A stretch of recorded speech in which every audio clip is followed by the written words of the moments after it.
Now continuing a long-standing tradition, streaming on the First Federal Facebook page and on WROI. It's time for the First Federal program.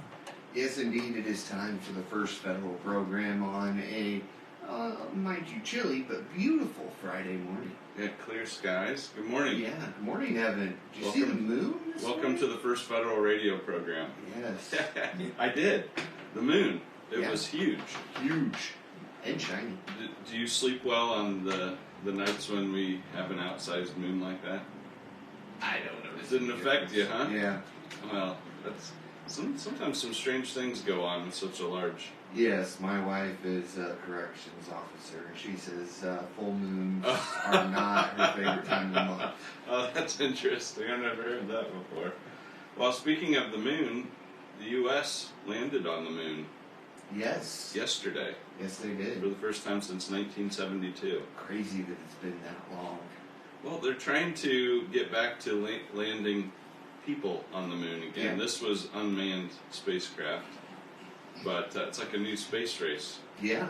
Yeah, my dad's always telling me, you know, I should be living on the moon by now. That's what we were told. From the Jetsons? You ever watched that show? I guess that at some point somebody in the government said that the plan was to live on the moon in 2020. Legitimate goal, huh? Yeah. Okay, I didn't know that. I didn't either. At least that's what he says. Well, it's kind of strange that they accomplished something in the 60s that they're trying to figure out how to do it again now, isn't it? Yeah, more computing power now than they had then, and we're trying to figure out how do we do that. I'm sure there's a good explanation for that. I'm not smart enough or informed enough to know. But more to come on that, I guess, right? Yeah. Hey, we got Leap Day coming next week. Yes, we do. An extra day this year. Yeah. It's unusual. Do you have any friends or family that were born on Leap Day? Not that I can think of. Me either. Sure, I know somebody, but off the top of my head, I can't think of anybody. Because they're a lot less old than you are. Yes. Yeah. All right. Well, I'm really excited for our guest interview later in the show. I should say guests. Yeah. We have more than one. More than one. That's a fun time. We're going to be talking about a new program coming to Fulton County to benefit youth. And sponsoring that program is the Optimist Club. So we're going to hear from the library and some representatives from the Optimist Club about that. It's a really exciting program that we're fortunate to be able to have here in Fulton County. Another new addition to things that will be very beneficial to families and our youth as they grow up. Okay, thinking of the Optimist Club this morning. Yes. Trivia. Bing, bing, bing, bing, bing. All right, let's do it. The first official Optimist Club was formed in what city? Uh-huh. Do you have an initial guess? That one. Okay. Indianapolis, New York City, it's a big one, Toronto, or Buffalo? Notice I didn't say U.S. city. Right. Okay. Yeah. All right, you think about that for a minute. I will. Sports, the IU women beat Iowa last night, which was not expected. Right. Iowa's the hottest team with the best player in the country. I think they were ranked 4th, so that was a big win for the Lady Hoosiers. Yes, it was. As they get ready to head into tournament time. Yeah, it's right around the corner. So that was a big one. Now coming up this weekend, Purdue men's still ranked number 2, even though they did suffer a loss here recently. But they're playing at Michigan on Sunday at 2 on CBS. IU men, not faring as well as the ladies are this year. They're at Penn State tomorrow at noon on the Big Ten Network. Butler's at Seton Hall tomorrow at 8:30 on FS2.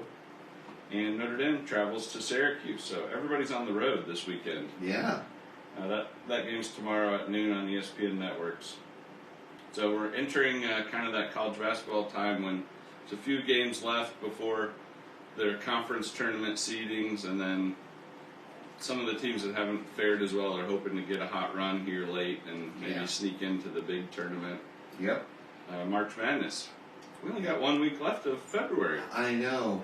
March Madness kicks off March 19th, I do believe. I think you're right. So coming right up. Yeah. Fun time of year. Moving on, Tanner's Tidbits here. Yeah. On this day in 1822, Boston, Massachusetts was incorporated as a city. Okay. I might have thought that happened earlier than 1822. Yeah, you'd think. Okay. On this day in 1896, the Tootsie Roll was invented. Okay. That seems about right when I think of those. I think of what organization sells Tootsie Rolls Yeah, I do. for a fundraiser? Mm-hmm. Is that Knights of Columbus? Maybe. Yeah. That's what that makes me think of. Is yeah. it's like a boot drive or something, isn't it? Or is that something else? No, it's a boot drive, a can drive. They'll be hanging out at the intersections, at stoplights. That's what that makes me think of from growing up here as a kid. Yep.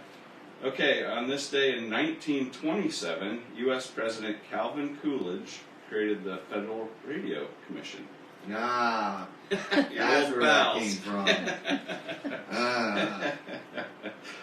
I thought you'd like that one. Yeah. Okay, on this day in 1940, Pinocchio was released. Okay. You seen that one? I have. And I thought you might have. Yeah. That was a good one. Yeah, along with like every adaptation of it as well. I remember being a little bit frightened as a younger child Yeah. when things started to turn a little hairy on Pleasure Island. Do you remember that? Yes. And then the great whale started to... Uh-huh. There's some tense moments in that movie. Yes, there are. I don't think that's one of my kids' favorite. But when we were kids, there weren't that many choices. No, there weren't. So, I watched that one a few times. On this day in 1945, the U.S. Marines raised the flag on top of Mount Suribachi, Iwo Jima. Okay. Can you picture that image or that statue? Yeah. Okay. That photo by Joe Rosenthal later became iconic and won a Pulitzer Prize, and was the inspiration for that memorial sculpture. Okay. Then I think they had a book out called Flags of Our Fathers, and they might have even made a movie. It's kind of all about the people in that photograph and kind of their backstory. So that's kind of neat. 1945. And then on this day in 1995, the Dow Jones closed above 4,000 for the first time. Yeah. You know what it closed above here yesterday? I did not catch it. Okay, it was a 52-week high. Okay. So that means in the last year, this was the high point we reached yesterday. It's 39,000. All right. Yeah. 95, we're closing at 4,000, and 2024, we're closing in on 40,000. Did you have any money in the market back then, Paul? No, I didn't either. So I was didn't. 8 at the I time. didn't pick up the big gain there Yeah. all along the way, but some people probably did. Oh yeah, but they enjoyed that. Okay, today is National Banana Bread Day. Okay. You like nuts in yours, or Yeah. Okay, I can do some nuts in mine too. That's pretty good. But my favorite, I've switched. Used to really love banana bread. Now I love chocolate chip banana muffins. You ever had those? No, I have not. You need to make those this weekend. They I are will try. really, really good. National Tootsie Roll Day. Okay, well, we kind of gave that one away, didn't we? International Dog Biscuit Appreciation Day. Jody, that's for you. She doesn't get very many. Stingy.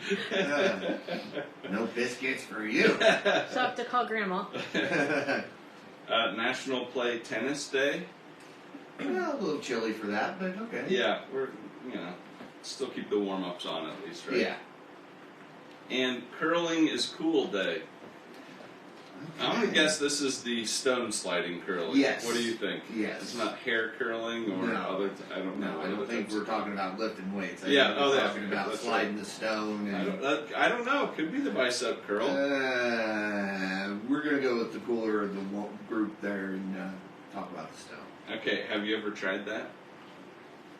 Yes, as a kid. Really? Yes. Where did you get a chance to do that?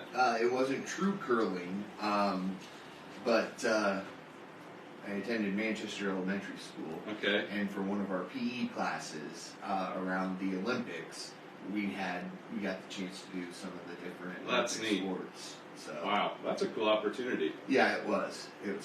We weren't outside; it was in the gym, but I thought it was kind of cool. That's very cool. I don't think I even heard about it. I really knew what that was till I was in my 20s.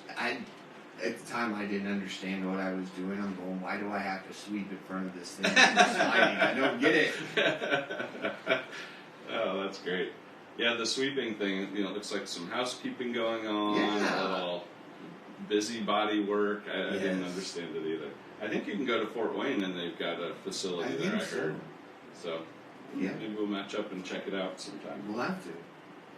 Okay, money news. We already told you about the Dow Jones 52-week high. The S&P 500 also hit a 52-week high yesterday. That's good. And although the NASDAQ didn't, it's really been surging as well. So good times, I guess, for the stock market. You might have seen Capital One, the big what's in your wallet credit card company. They've announced that they're acquiring Discover. Okay. Did you see that this week? I did not see that. Yeah, that's a huge merger. That is. Two credit card companies. Now, sometimes they announce these things and then they never happen because they're so big. But Right. I don't know what to expect on this one. But that was a pretty big news in the money world. And, Yeah. just about everyone has a credit card for some things, maybe like hotel or gas or things like that. It can be useful for, but interesting development there. And then, what would you guess is the best performing stock of the last 30 years, Paul? Ooh, last 30 years. I didn't know I was going to have two trivia questions in one show. I really like throwing an extra one in. Microsoft. Okay, a tech company, something like that. Something techy. It's Monster Beverage.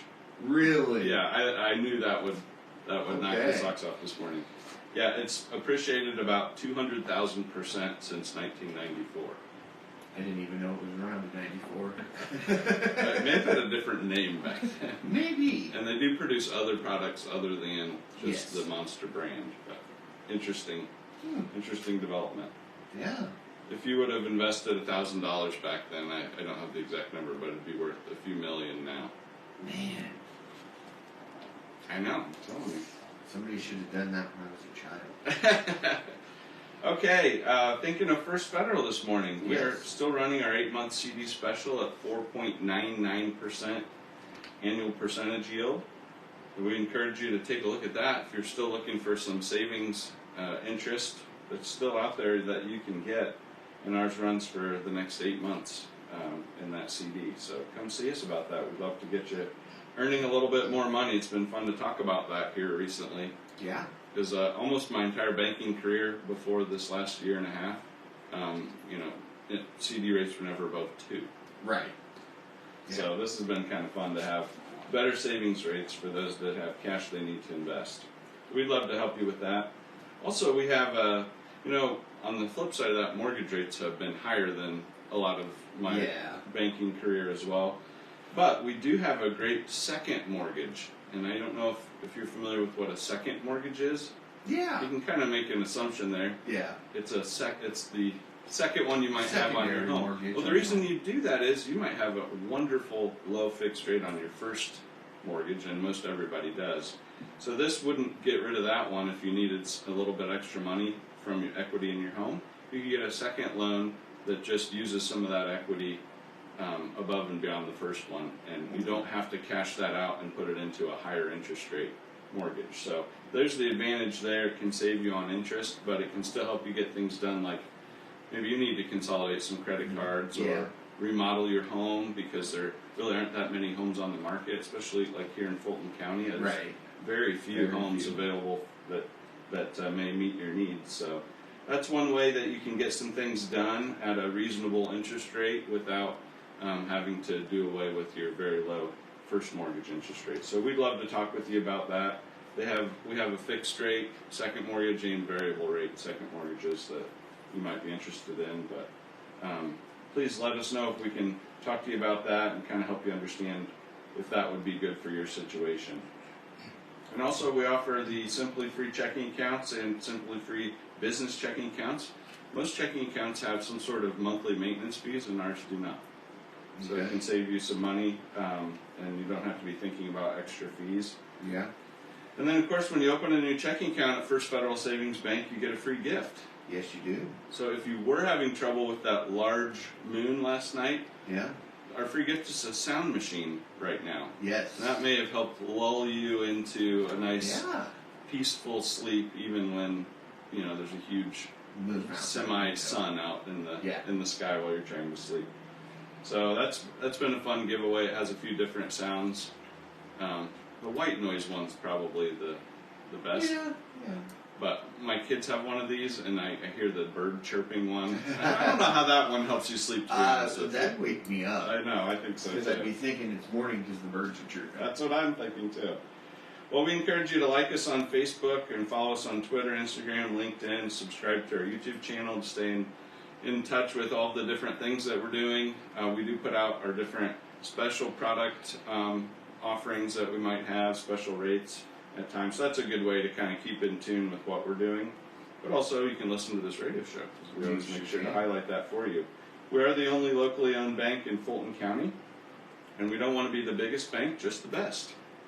Our borrowers must meet underwriting guidelines. We are FDIC insured and an equal housing lender.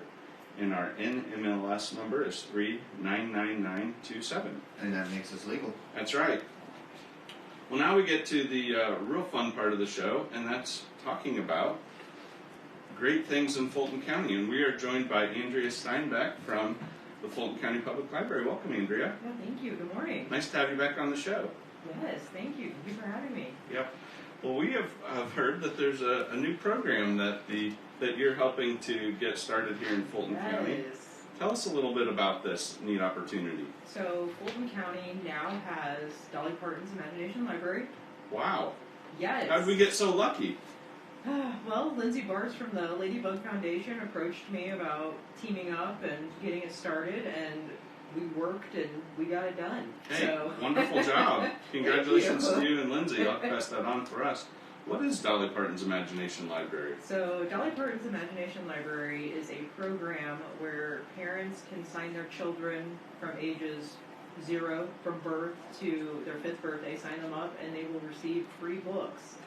They will receive a free book every month until their child's 5th birthday. Oh my goodness. Yes. That's incredible. It is, I know. Where do these books come from? Is that something that we have to provide the funding for partially? Or? Well, the community, we've reached out to different community organizations. The Community Foundation has provided some funding, the Women's Giving Circle, and now the Optimist Club is joining our funders. That's great. Well, we'll enjoy talking about that in just a minute with Rick O'Neill and John Little. Okay, so when does this program start? Have we already kicked this off? We have. Kids are receiving books right now? This month they started receiving books. Oh, that's wonderful. Yes, it was very exciting. I received an email from Jillian Smith saying that her child received a book, which was exciting. So. Well, how many kids in this community have signed up to take advantage of this so far, Andrea? So we started at the very end of November. We already have 329 children signed up.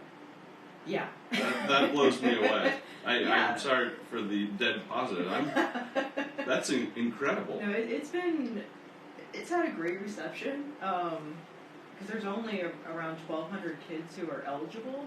And like 25%? Already. Wow. Yes. And we're in, year 2 numbers. That's before books have even started coming out, pretty much. Yeah. That's amazing. Yes. No, I think that shows that the community needed this and wanted this. So the different age levels of these kids, do they get different books? Like if I'm 0, I get a book that's different than you might get at age 1. Yes, they're based on the age levels, neat. and if you go on imaginationlibrary.com, they have all the information. They explain how they choose the books. They explain the different age levels and what their goals are for each age level. So but every child, when it first starts, they receive the little engine that could. Oh, that's dream big. Yeah. That's great. Well, I think like Imagination Library, dreaming, opening up your mind to the possibilities. You always hear good things about developing reading at a young age and the love of reading and that kind of thing. Yes, and I think this is a great addition to the public library because, sometimes parents can't get to the library when we're open. Yeah. And so the parents will receive a book in the mail. So the child will have, a nice library. It couldn't be more convenient. Yes, exactly. Wish they had this for 44-year-olds, Paul. Right? Hey, yeah, I would sign up.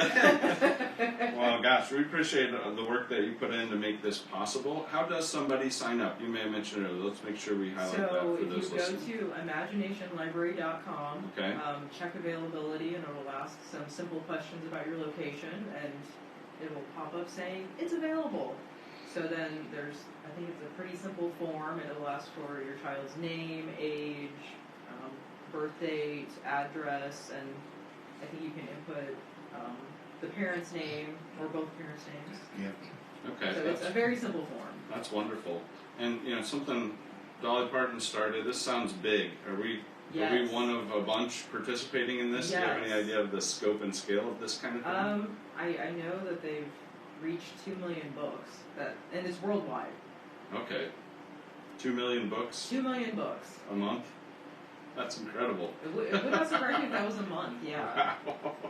But, yeah, it's a great program. And, well, the state of Indiana is actually paying for half of the funding. Okay. So that's, And we raised the other half here locally? Yes. That's wonderful. So at least for the next, 2 years, the state is going to pay half of the Great. cost, which is wonderful. Well, thank you so much for talking to us about this. I hadn't yet heard about this, and I'm sure there's others, and I'm really glad Yes. to have you on this morning to kind of share a little bit about this Dolly Parton Imagination Library for our youth here in Fulton County. And I want to bring on Rick O'Neill for some fundraising talk, thinking of the local fundraising. Thank you, Andrea, for all your effort putting that together. Hey, Good Rick. morning. Good morning. Welcome back for yourself, too, sir. Thank you very much. I just want to start off by thanking the community for opening their pockets and sponsoring the Amber Dyson Scholarship. The last 3 years, we were able to raise $25,000. Wow. Incredible. That's a very big number for fundraising over a 3-year period in a community like this. Yes, it is. Yes, it is. And we have a fantastic community. So that fundraising was done primarily through the Memorial Breakfast. That's the only fundraising we did. Wow. Was through the Memorial Breakfast. And, Tell us a little bit about that again, Rick. So every Memorial Day, we get up bright and early. We start cooking pancakes and sausage, and the pancakes are fantastic. The sausage is fantastic. We've got a special apparatus for making our pancakes. It was designed by Jim Streeter, so it makes it pretty easy for us to do that. That's great. And You can do some volume then, huh? yes, we can do some volume. And this year we're lucky enough to be helping out the Imagination Library. And, we are the friend of youth. That's what our motto is. For the Optimist Club? Yes. That's great. And so this fits right into what we do. And Give us a reminder, this breakfast always occurs around the same time every year, so it's coming up a little bit. I know we're just getting into March, but refresh our memory when we need to be keeping our eyes out for this great fundraiser. it'll be on Memorial Day. Okay. Every year it's on Memorial Day. It's easy to remember. It's, so everybody typically has the day off. That's right. And just come on out and have some breakfast, and you'll be sponsoring kids from 0 to 5. That's pretty incredible. And do you need to get advance tickets for this, Rick? Or We will be selling advance tickets. probably helps you know how many might be coming. Yes, it does help, but we do have a lot of tickets bought at the door. Okay. And that's we have a lot of donations given at the door. That's great. It's, actually, I believe our donations were probably just as high last year as our ticket sales. Wonderful. So, Well, you think about such a great tradition for a community event, you can really get out and catch up with some people maybe you haven't seen in a while at this Optimist Club Memorial Breakfast too. everybody that's anybody's there. Okay, and where are we meeting? So we're at the fairgrounds, the county fairgrounds. That's a good spot for it. Yeah, and there's plenty of room. We have coffee, pancakes, sausage, orange juice, milk. So a lot of kids. What time does this run from, Rick? We typically, I believe, we start at 7 and we finish around 11. Okay. typically we're there by 5. So if somebody's coming in early, we probably have pancakes ready. Well, we got enough time if someone's interested in investigating the Optimist Club too. You might be able to get involved with the club and even help with that. Yeah, we always welcome new members, and we meet every Monday morning, bright and early, 6:45. The doors open at 6:30 at Giretti's. Okay. And we always have open arms for new members. That's great.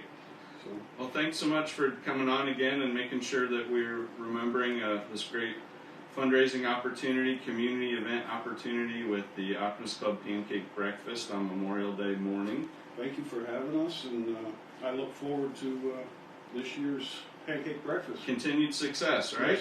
Yes, very much so. All right. All right. Thank you. Yep, thank you. Okay, our third guest, John Little. Welcome, John. Hey, good morning, thank you. And Optimist Club President. Yes. So, we've been talking about the Imagination Library, a new program for kids in our community, ages 0 to 5, to get a free book mailed to them. That's just getting started. And then Andrea was talking to us about that, and Rick was talking about helping fundraise this year. Your pancake breakfast is going to be part of that community effort to get that program off the ground and started correctly. And we know that, as Rick even mentioned, Optimist Club mission of supporting youth in the county. You guys are very visible, John, and doing so many things to support our youth, which we're so grateful for. Tell us a little bit about the Optimist Club and the impact that you guys have been making. Sure. We've been around since 1978, been around a while. But when we did, we talked about meeting on Monday mornings. We've had discussions then at times where we wanted to meet. So most clubs meet in the evening. We don't want to mess up an evening. Yeah, family-wise. That makes sense. So that's why we stuck with our Monday morning. Okay. But we never really sat down and explained really what we do with the money we raise. Yeah. And we sold our pumpkins. It's a major project. Well, that's a good point. We all shop at the pumpkin stand in the fall, yeah. And not just for pumpkins, but a lot of great fall decorations. I know that's a big effort. So tell us a little bit about that. Okay. Well, what we've done is sit down and went through everybody we donated money to last year. We never really sat down and put a number to that. And we want to thank the community for the support of our fundraising projects. Without those, we wouldn't be giving funds away. That's right. But I've got a list here of things that's going to be published in the papers. Okay. I need a copy of the radio station here to the ROI. But in 2023, our total donations to groups and organizations was $50,235. Oh my goodness. That's direct funding. And all of our projects, or a lot of projects, we put opportunity to work for groups. Okay. And we had Boy Scout, and all kind of youth groups, other organizations who love to come out, primarily the pumpkin patch. Yeah. But so we actually had money earned by groups last year was $12,980. So that's above and beyond what you gave out, and they were able to earn money. It's almost like giving it to them, but they got to support the fundraising project itself. And it gives the youth an opportunity to appreciate what they do with their work, benefits to the neighborhood. Well, and I'll tell you, my kids have been part of that effort, having some shifts in the pumpkin patch through their school, and serving that way to raise some money for things that they're looking to do, but also to learn about giving back and supporting things. That's a wonderful opportunity. We've appreciated that. Yeah, we feel it's good for the youth to do that. Yep. They learn, they appreciate what they've done. They appreciate the ones. And it's fun to watch them. One of the best things out there, that we have a free day at the end of the season. And the kids come out and we got about 4 hours. Anything they can carry out, they can carry out. And you're talking about out at the field that's great. You see a little 4 or 5-year-old wading through the mud, you can't put a price in that. That's awesome. Well, I sure appreciate, the name of the club of Optimist rings just a great feeling in a small community like ours, glass half full, looking to do something positive. We think that's contagious. And you're inviting a lot of people through your fundraising, whether they're helping work it or they're purchasing it, just to know that this is all going to something special in the community, and especially for the youth of the community as we're looking into the future. So, And Rick mentioned there, our doors are open every Monday morning. He's ready. You welcome anybody, just come on, That's stop great. in, stop in, take a look. We typically have a program, some community Some presentation. Somebody from the community, Mhm. talk what they're doing, and our youth groups, we do get funds too. We ask them to come and explain Wonderful. what they're going to do with that money. Yeah, the impact that they're planning to make, and And then we come back and say, it's a big project, come back and say, here's what happened. that's great. So, Well, I want to thank you, John, for your leadership with the club and also for sharing with us about more of the actual details of what the extent of all the efforts for the Optimist Club members and these organizations to provide service, raise money, and give it to our youth in the community. Thank you so much. thank you for the opportunity. Absolutely. Okay, well, I don't have a 0 through 5-year-old anymore, Paul, to get signed up for this, but I know a lot of people that do. Yes. So this is something we can all talk about and encourage folks to Absolutely. get involved with the love of reading again. Okay, our trivia question. The first official Optimist Club was formed in what city? Indianapolis, New York City, Toronto, or Buffalo? You know, I feel like Toronto was thrown in there to throw me off. Knowing Tanner, I'm going to go Buffalo. That is correct. Okay. It's a neat little city there in western New York. Yeah. I always think of snow when anyone says the word Buffalo. Yeah. But they started with the optimism and the Optimist Club to make a difference. So that's really cool. All right, let's end our show this morning. It's been a great show with these words of wisdom from Richard DeVos, an American businessman. Few things in the world are more powerful than a positive push, a smile, a world of optimism and hope. Hey, you can do it when things are tough. Those are great words of wisdom. Thank you so much, Evan, for coming in, and we'll see you guys again next week. Yeah, looking forward to it. Thanks, Paul.